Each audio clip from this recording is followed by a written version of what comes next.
කඨිනේ ආනිසංසය තමයි සිඳින්න බැරි බලවත් දැඩි පිනක් සකස් වෙනවා. මේ සිඳින්න බැරි බලවත් දැඩි පිනක් කියලා කියන්නේ කුමක්ද?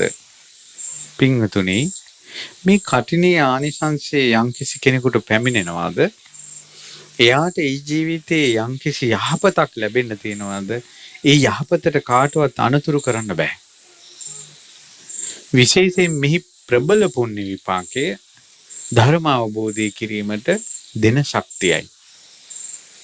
දැන් සාමාන්‍යයෙන් ওই නාගිත මහරහතන් වහන්සේ කල්ප 91කට කලින් කරන ලද කඨින පින්කමක ආනිසංස දැක්වෙන තැන එදා පටන් පහන් සිතින් කරපු කඨින චීවර පූජාවේ පින්බලයට අපේ බුද්ධ ශාසනය දක්වා කල්ප 91ක් දුගතියේ ඉපදී නැති බව සඳහන් වෙලා තිබෙනවා. දෙවියන් අතර බලවත් වූ